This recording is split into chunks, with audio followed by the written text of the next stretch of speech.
Hi, my name is Niilo and I live in Sweden. Even though Sweden is well known for being a secular country, I grew up with Christianity in my life. I got baptized, confirmed, and overall spent time in the church every once in a while. But going into my early teens, I started exploring religion and spirituality more. Already being a secular Christian, I started doing research within Christianity, but I didn't find the answers I was looking for. Being from Scandinavia, I naturally started doing research within the Scandinavian branch of Indo-European paganism. The myths and teachings of my ancestors led me to answers I couldn't get before, and I felt a very strong connection. It felt natural in a good way, which led me to continue my spiritual journey.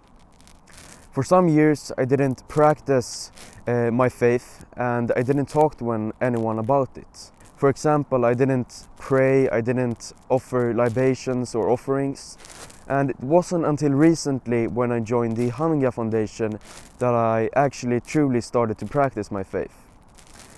I started to learn more about the other Indo-European branches and how they are all connected and share the same origin. And I learned how to pray, the importance of sacred spaces, and the importance of hospitality, beauty, and strength.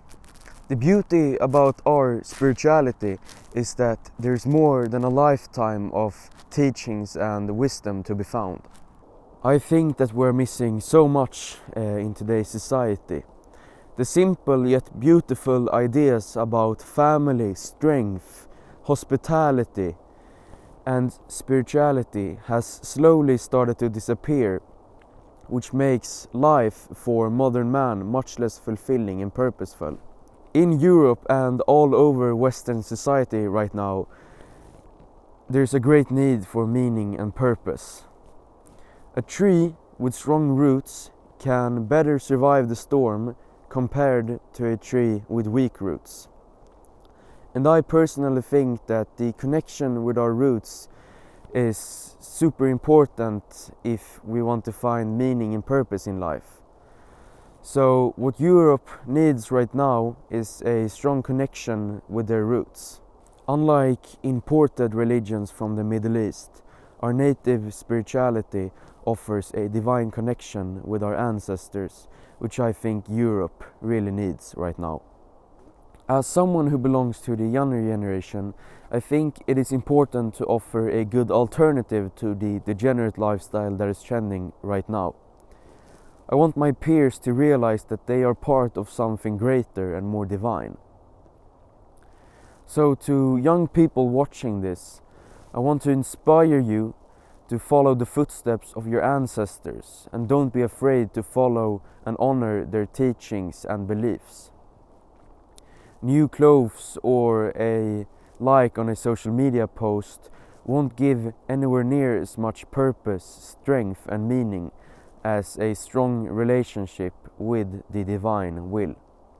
People sometimes ask me how I practice my spirituality, and I think that there are many ways to honor the gods and ancestors. It isn't just about prayers. It is also about the small things you do in your everyday life.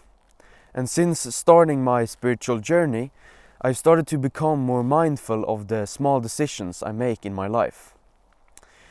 I've started to think more about being generous, kind, since this is also a way for me to honor the gods and ancestors. The relationship with nature is of great importance in my spirituality. Since nature and man are one and connected, I try to spend as much time as possible outdoors in nature. And I understand that it can be hard living in a big city, but do try to get out every once in a while and feel nature and its energy. Prayers, offerings and libations are of course also a very big part of my spiritual practice. I start each day with a prayer expressing my gratitude for the new day and the new opportunities ahead. And the same goes for the evening, where I thank the divine for the day that has passed and the days to come. And during my prayers I offer a libation or an offering as a way to be thankful for what the divine has given me. And I think that a gift-giving cycle between you and the gods are of great importance. If you want to ask for something, you also need to give something. And I think that this is something we really need to uphold. So last but not least, I encourage you to start looking into your native spirituality and explore its teachings. And I can say from own experience that you will feel more natural and more at peace. Thank you.